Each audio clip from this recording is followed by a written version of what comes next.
Dans la Bible, ceux qui ne comprennent pas quelle est la volonté de Dieu à leur égard sont appelés insensés, selon Éphésiens 5, 17.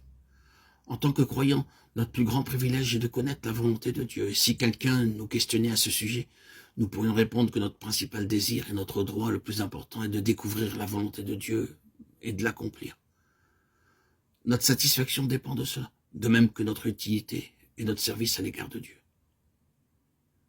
Au début de ma vie chrétienne, je ne savais pas en quoi consistait la découverte et l'accomplissement de la volonté de Dieu. Il me fallut 2 ans pour apprendre cette leçon.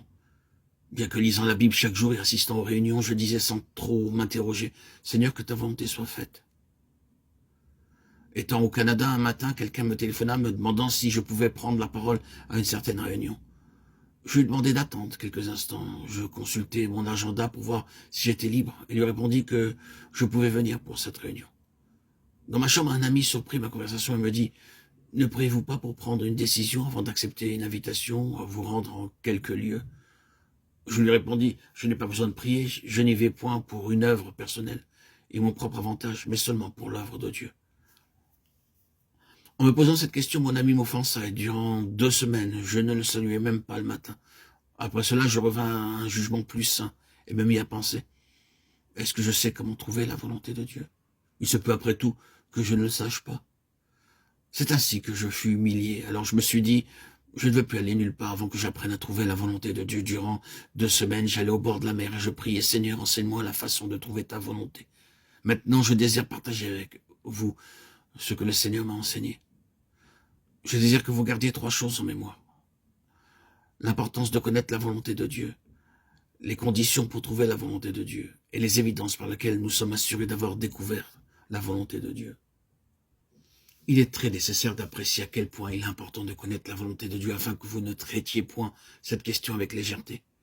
Si vous vous rendez dans quelques bureaux du gouvernement, vous y verrez des dossiers munis d'une étiquette rouge avec la mention urgent. Cela signifie que l'acte de ce dossier doit être rapidement liquidé. De la même façon, l'importance de trouver la volonté de Dieu doit être considérée par vous comme une question très sérieuse. La vie tout entière du Seigneur Jésus-Christ fut vécue dans l'accomplissement de la volonté de Dieu. Jésus leur dit, « Ma nourriture est de faire la volonté de celui qui m'a envoyé et d'accomplir son œuvre. » Jean 4, 34.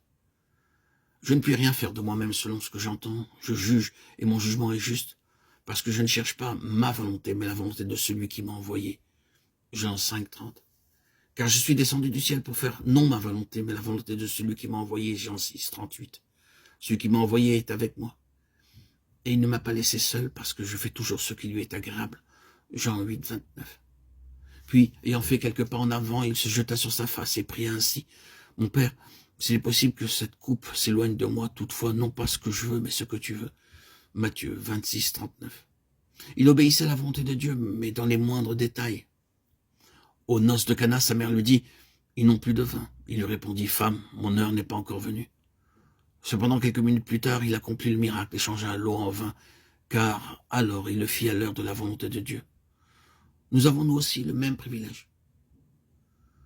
Si quelqu'un veut faire sa volonté, il connaîtra si ma doctrine est de Dieu ou si je parle de mon chef. Jean 7, 17. Notre compréhension des intentions de Dieu et de son plan intégral du salut dépend de l'accomplissement de la volonté du Père. Bien que le Seigneur ait réalisé beaucoup de miracles et de prodiges devant le peuple, cependant celui-ci n'est pas parvenu à trouver la volonté de Dieu. Le Seigneur leur a déclaré qu'à moins d'accomplir la volonté de Dieu, il ne parviendrait pas à le reconnaître, ni ses œuvres. Aussi, nous ne serons capables de comprendre de mieux en mieux les profonds mystères de la parole de Dieu et d'en jouir que si nous trouvons et faisons la volonté de Dieu. Nous avons auprès de lui cette assurance que si nous demandons quelque chose selon sa volonté, il nous écoute. 1 Jean 5, 14.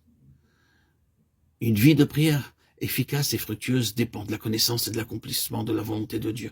En faisant la volonté de Dieu, nous serons gardés de nombreuses pertes et nous jouirons de beaucoup de joie et de hardiesse dans la présence de Dieu. Sinon, notre temps de prière sera pénible et lassant. Mais Jésus répondit à celui qui le lui disait, « Qui est ma mère et qui sont mes frères ?» Puis étendant la main sur ses disciples, il dit, « Voici ma mère et mes frères, car quiconque fait la volonté de mon Père qui est dans les cieux, celui-là est mon frère et ma sœur et ma mère. » Matthieu 12, 48, 50. Jouir de l'amour et de l'affection de Dieu dépend de la connaissance et de l'accomplissement de la volonté de Dieu. Lorsque les frères et sœurs du Seigneur Jésus-Christ vinrent le voir, il envoya un message dans cette intention. Il répondit, « Qui est ma mère et qui sont mes frères ? Quiconque fait la volonté de mon Père qui est dans les cieux, celui-là est mon frère et ma sœur et ma mère. » Quand nous agissons selon la volonté de Dieu, nous éprouvons et expérimentons son amour de façon plus intense et nous jouissons également de sa présence.